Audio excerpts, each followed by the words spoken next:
Hai semuanya, kembali lagi dalam pembelajaran IPA jarak jauh untuk SMP kelas 7. Di video kali ini yang akan kita bahas adalah sistem klasifikasi makhluk hidup. Video yang kita bahas kali ini nanti memuat sistem klasifikasi, kemudian kunci determinasi, kunci dikotomi, dan tata nama ilmiah untuk makhluk hidup. Langsung saja kita ke materinya. Yang pertama, kalau kita melihat pada layar, itu ada sekelompok binatang buas atau binatang karnivora, dan di gambarnya itu disusun berdasarkan suatu persamaan dan perbedaan. Kalau kita lihat yang paling kiri itu dikelompokkan berdasarkan habitatnya yang berada di habitat hutan.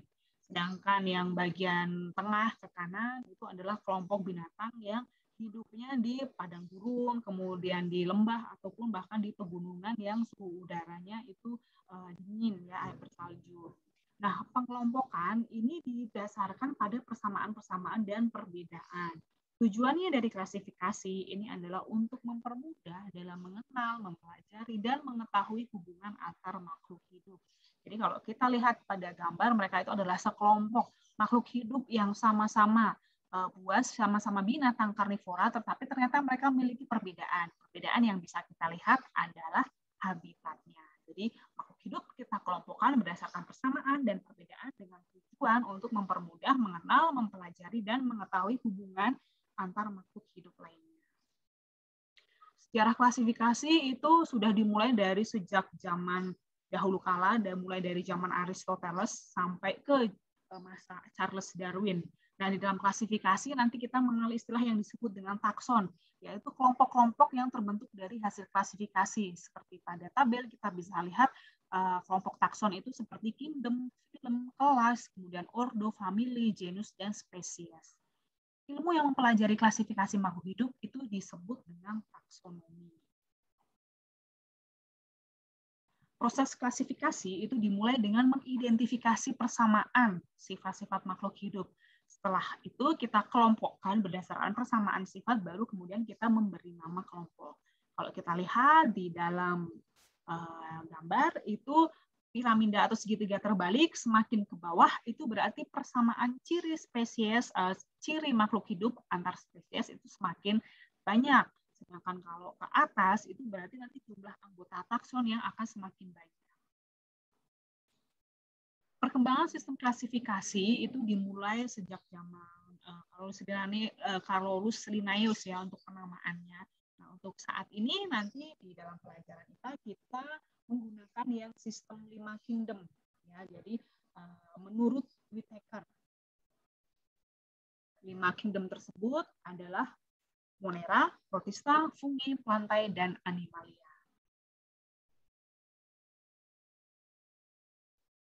Berikutnya, urutan takson ini selanjutnya nanti kita akan menggunakan bahasa Inggris ya. Jadi kita akan menggunakan istilah kingdom, kemudian divisi, film, kemudian kelas, ordo atau order, kemudian family atau familia, kemudian genus, dan akhirnya spesies. Ada perbedaan yaitu divisi, takson divisi itu untuk tumbuhan, sedangkan takson film itu untuk animalia.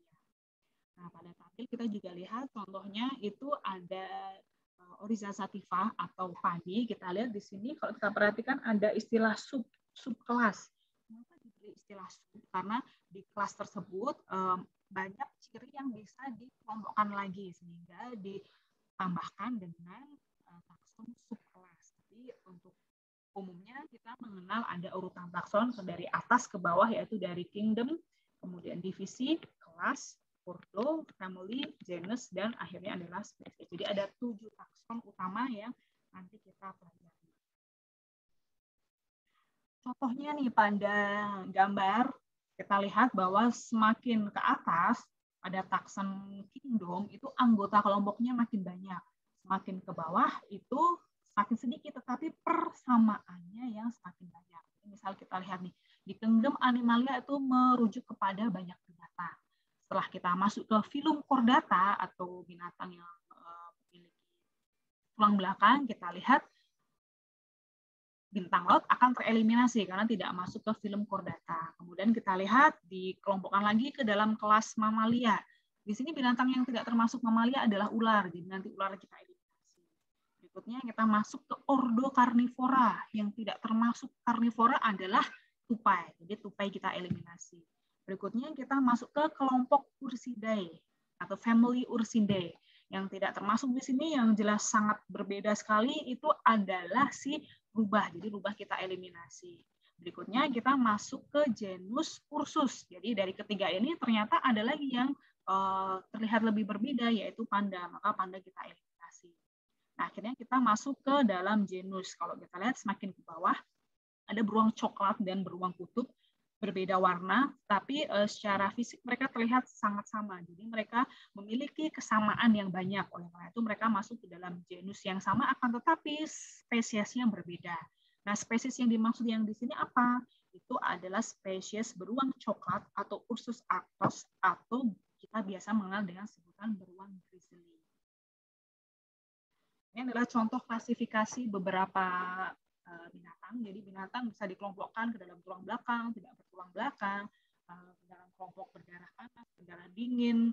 Ya, jadi pengelompokan itu bisa berdasarkan ciri-ciri morfologi yang diamati atau dari anatomi tubuh makhluk hidup. Berikutnya ini adalah contoh klasifikasi untuk kingdom tumbuhan atau plantae. Nah, berikutnya ini adalah contoh untuk klasifikasi dari kingdom fungi atau jamur. Nah, berikutnya ini adalah kelompok klasifikasi dari kingdom protista. Mungkin kalian sudah familiar dengan beberapa organisme yang ada di dalamnya. Contohnya seperti ada amoeba, kemudian paramecium. Berikutnya ini adalah contoh klasifikasi dari kingdom monera yang sebagian besar ternyata adalah anggotanya berupa berbagai macam bentuk bakteri. Nah, di dalam sistem klasifikasi kita akan mengenal kunci untuk mengelompokkan makhluk hidup ke dalam kelompok tertentu. Di dalam kunci ini terdapat sejumlah keterangan ciri-ciri tubuh makhluk hidup, ya, ciri-ciri yang tentu saja mudah untuk diamati.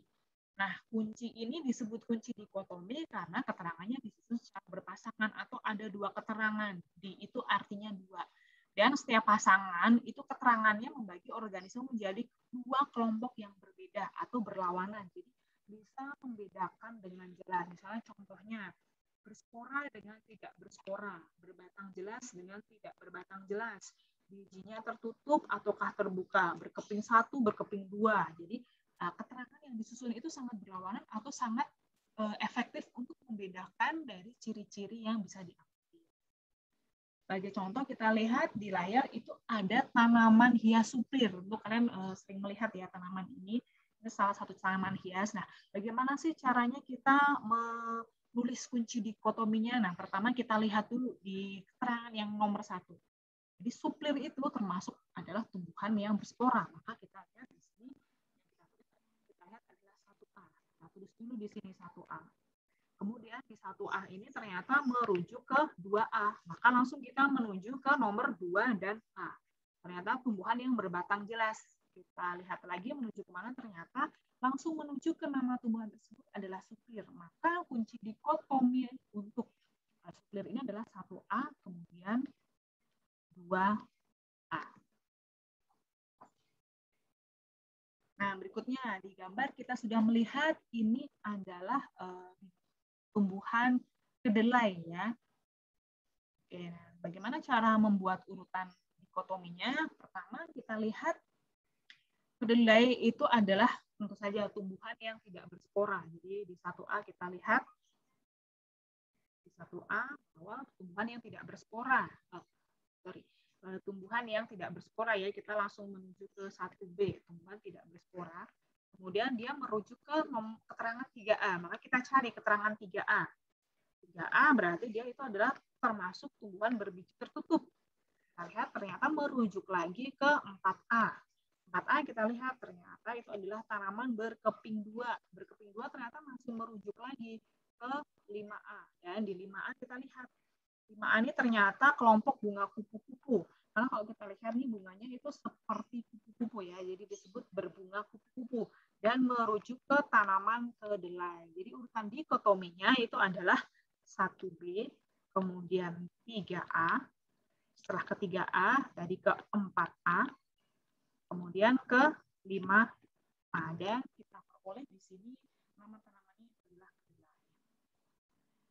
Selain dalam bentuk kunci dikotomi juga bisa dinyatakan dalam diagram ya. Jadi kalau diagram itu berarti nanti berupa panah-panah yang berisi keterangan. Jadi kalau misalnya tadi itu kita lihat tanamannya yang kita lihat itu adalah kedelai, maka startnya kita mulai dari sini ya, dari kelompok yang isinya adalah tumbuhan. Kita lihat kedelai ternyata merujuk ke tanaman yang tidak berspora, yaitu 1B. 1B di sini ada tanaman kedelai. Kemudian kita cari lagi, di manakah ada keterangan kedelai? Ternyata itu ada di diagram 3A. Setelah itu 3A, apakah ada tanaman kedelai lagi? Ternyata dia merujuk ke 4A. Ya, di 4A ternyata kita lihat kedelai itu merujuk lagi ke bagan yang 5A. Jadi kunci dikotominya itu nanti adalah, kita lihat di sini 1B, 3A, 4A, dan 5A. Jadi kita tuliskan di sini 1B, 3A, 4A, dan terakhir adalah 5A. Nah, kita coba untuk tanaman yang berikutnya, ini adalah tanaman jagung.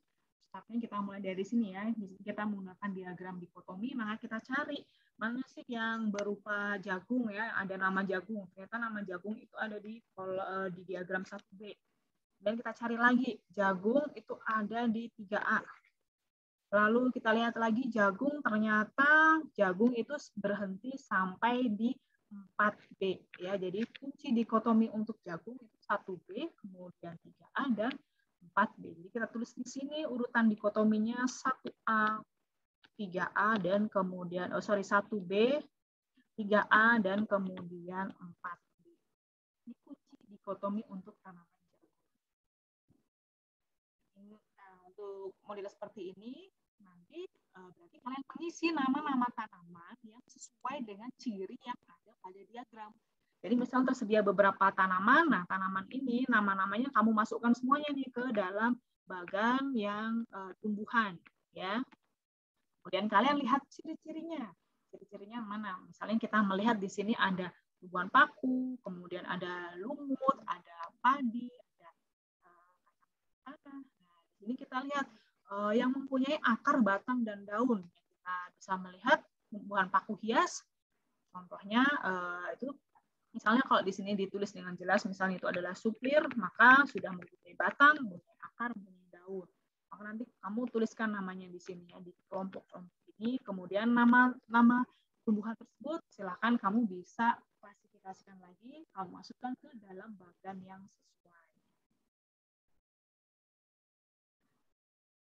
Nah, berikutnya tadi di kunci di klasifikasi kita melihat bahwa beberapa nama binatang itu ditulis dalam bahasa atau nama yang lain atau nama Latin ya.